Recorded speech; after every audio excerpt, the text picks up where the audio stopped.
Poverty is evil. பாவத்தை எப்படி தேவன் வெறுக்கிறாரோ அதே போல பஞ்சத்தையும் தேவன் வெறுக்கிறார்.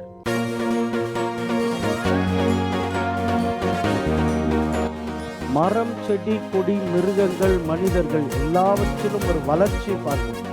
வளர்ச்சி என்பது மிகவும் முக்கியம். வளர்ச்சி ஒன்றுக்கு இருந்தால் அதற்கு உயிர் இருக்கிறது என்ற அர்த்தம். அதே போல பொருளாதாரத்திலும் ஒரு குடும்பம் ஒரே நிலையில் இருக்கக்கூடாது. நாளுக்கு நாள், வருடத்துக்கு வருடம் ஒரு வளர்ச்சி காணப்பட வேண்டும்.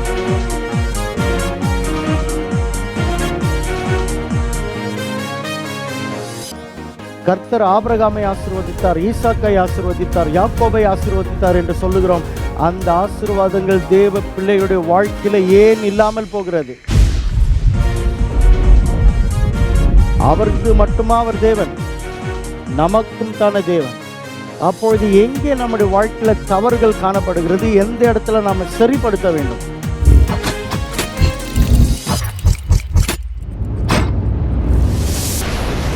வெல்கம் டு ட்ரூத் இன் தமிழ். நான் போதகர் ஜெயராஜ். பாருங்க, வளர்ச்சி என்பது மிக மிக முக்கியமானது. எல்லாவற்றிலும் ஒரு வளர்ச்சி இருக்க வேண்டும். ஒரு செடியை நீங்க வைக்கிறீங்க, சரியான வளர்ச்சி இல்லைன்னா நமக்கு மனசுக்கு ரொம்ப கஷ்டமாக இருக்கும். அதே போல் தான் ஃபைனான்ஸ்லேயும் குடும்பம் நாளுக்கு நாள், மாதத்துக்கு மாதம், வருடத்துக்கு வருடம் ஒரு வளர்ச்சி காணப்பட வேண்டும். அதே நிலையில் இருக்கவே கூடாது. அதை முதலாவது நம்ம புரிந்து கொள்ள வேண்டும். இப்போ ஏன் நம்ம ஏழ்மையாக இருக்கிறோம், ஏன் இன்னும் தேவனுடைய ஆசீர்வாதங்களை பெறவில்லை என்று ஒரு 5 குறிப்புகளை, ஒரு பேசிக், ஒரு இன்ட்ரடக்ஷனை இப்பொழுது பார்த்துட்டு நாளையிலிருந்து நம்ம பாடத்துக்குள்ளாக போக போகிறோம். முதலாவது, change the mind set of being poor. அதாவது சில பேர் கிறிஸ்துவங்களுக்கு பாருங்கள், எப்பவுமே ஒரு ஏழ்மையாக இருக்கிற ஒரு மனநிலையிலேயே இருப்பாங்க. ஒரு பிரதரு மொபைல் அவர் கையில் இல்லை. நான் கேட்டேன், உங்களை காண்டாக்ட் பண்ணனா நான் என்ன செய்வது? அவர் சொன்ன பதில் என்ன தெரியுங்களா? ஆச்சரியமாக இருந்தது. பாஸ்டர், நான் மொபைலெல்லாம் வைக்கிறது இல்லைங்க பாஸ்டர், ஆடம்பரமான வாழ்க்கையை நான் விரும்புறதில்லை. நல்ல வேலை செய்கிறார், மொபைல் வாங்கலாம். அடுத்த வருஷம் அவரை பார்க்குறேன், பாக்கெட்டில் ஆண்ட்ராய்டு மொபைல் வச்சுட்டு இருக்கார். ஷர்ட்டு சுருக்கமாக இருக்குது. நான் கேட்டேன், நல்ல ஒரு அயன் பண்ணிட்டு போட்டுட்டு வந்திருக்கலாமே. பதில், பாஸ்டர், நான் ஆடம்பரமான வாழ்க்கையெல்லாம் நான் விரும்புகிறதில்ல. அப்பொழுது இவருடைய மைண்ட் செட், மனநிலை என்னவாக இருக்குன்னா, தேவன் எப்பொழுதுமே நாம் ஏழ்மையாக இருக்க வேண்டும் என்று விரும்புகிறாருன்னு நினைக்கிறாங்க. அதுதான் தாழ்மை நினைக்கிறாங்க. இல்லை, நாம் அனுபவிக்கிறதற்கு சகலவித நன்மைகளையும் நமக்கு சம்பூர்ணமாய் கொடுக்கிற ஜீவனுள்ள தேவன் மேலே உங்கள் நம்பிக்கையை, கண்களை வையுங்கள் என்று எழுதப்பட்டிருக்கு.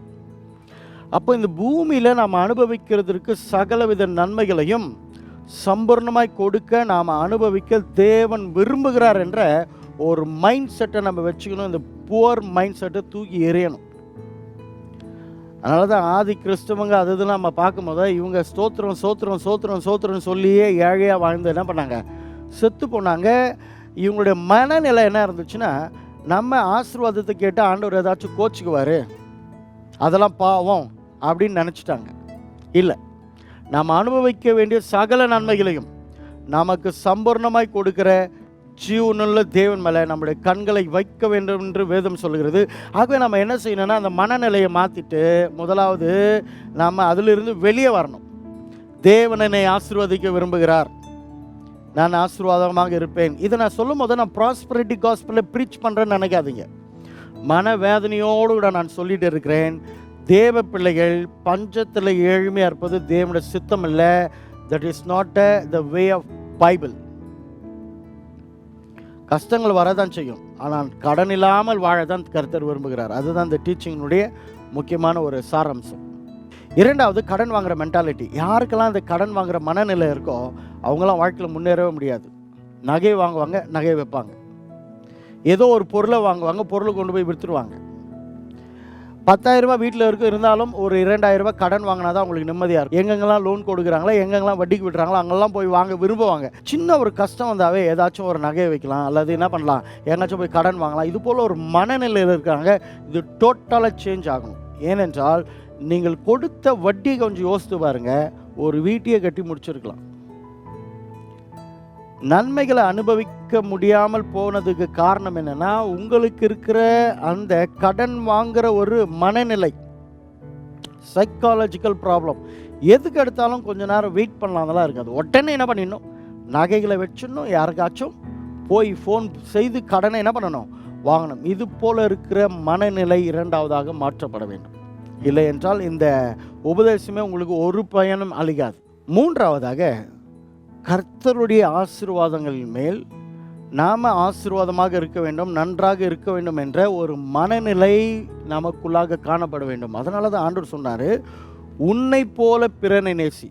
உன்னை விட மற்றவனை நேசின்னு சொல்லலை, உன்னை போல பிறனை நேசி. அதாவது நீ நன்றாக இருக்க வேண்டும், நீங்கள் ஆசீர்வாதமாக இருக்க வேண்டும் என்ற ஒரு மனநிலை நமக்குள்ளாக காணப்பட வேண்டும். அதுதான் டிசையர்.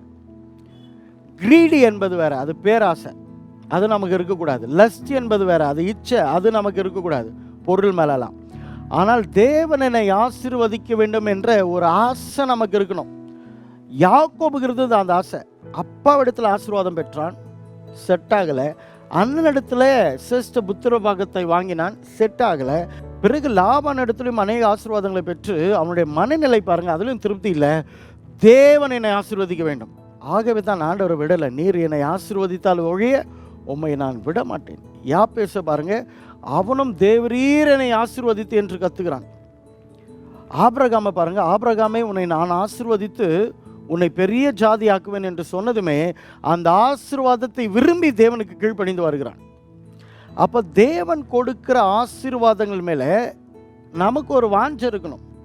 என்னதான் ருசியுள்ள பதார்த்தத்தை செஞ்சாலும் பசியில்லாதவனுக்கு கொடுத்தா சாப்பிட மாட்டான், வேஸ்ட்டு. என்னதான் நல்ல வேலையை வாங்கி கொடுத்தாலும் வேலை செய்கிறதுக்கு விருப்பம் இல்லாதவனுக்கு அதை கொடுக்கும்போது அவன் செய்ய மாட்டான், வேஸ்ட்டு. அதே போல் தேவ பிள்ளைகளுக்கு தேவனுடைய ஆசீர்வாதத்தின் மேலே வாஞ்ச ஒரு ஆசை இல்லைன்னா எந்த ஆசீர்வாதத்தையும் நம்ம பெற முடியாது. ஒரு ஆசை இருக்க வேண்டும், ஆண்டவரே நான் ஆசீர்வதிக்க வேண்டும். அதனால தான் ஆண்டவர் சொன்னார், கேளுங்கள் அப்பொழுது கொடுக்கப்படும். ஏன்னா கேட்கணும்னு ஒரு ஆசை வருது, தேடுங்கள் அப்பொழுது கண்டடைவீர்கள், தேடணும்னு ஒரு ஆசை வருது, தட்டுங்கள் அப்பொழுது திறக்கப்படும், தட்டணும்னு ஒரு விருப்பம் இருக்கு நமக்கு.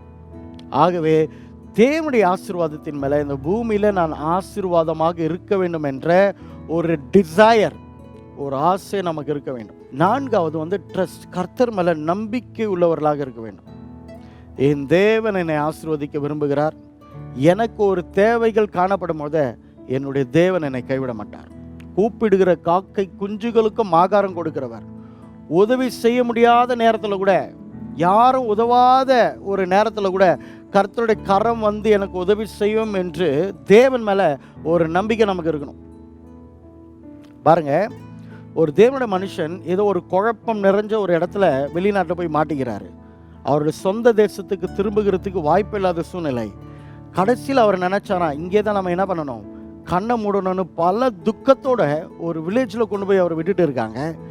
என்ன செய்கிறதுன்னு தெரியாமல் ஒரு சாயந்தர வேலையில் கர்த்தருடைய பாடலை கண்ணீரோடு கூட பாடிட்டு போகும்போது அந்த இடத்துல இன்னொரு தேவ மனுஷன் தெரிந்தவர் மீட் பண்ணுகிறார்.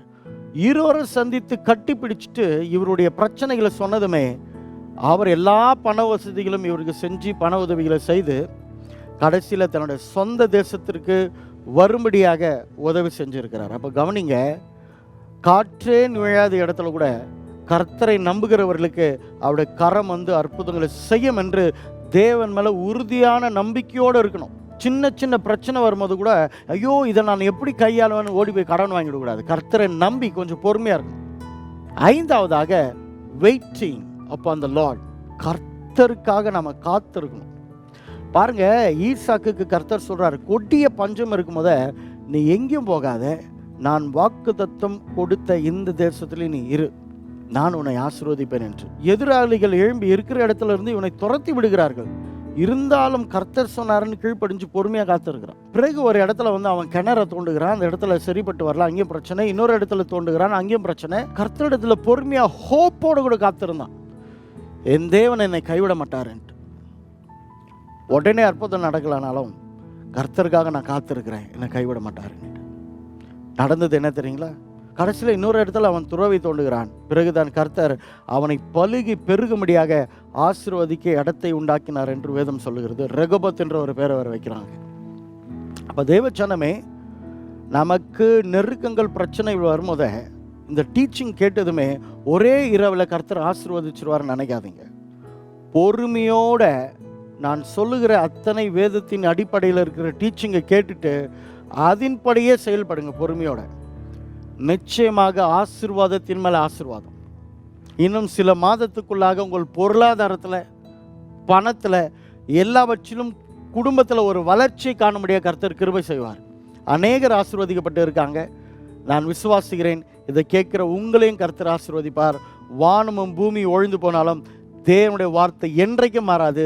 தேவனுடைய வார்த்தையை சார்ந்திருங்கள். இந்த டீச்சிங் முழுக்க பிப்ளிக்கல் டீச்சிங், வேதத்தை சார்ந்தே இருக்கும். ஆகவே நம்பிக்கையோடு கூட ஒவ்வொரு இரவு 7 மணிக்கு குடும்பமாக கேளுங்க, கேட்டு நோட்ஸ் எடுங்க, இதை ஃபாலோ பண்ணுங்க.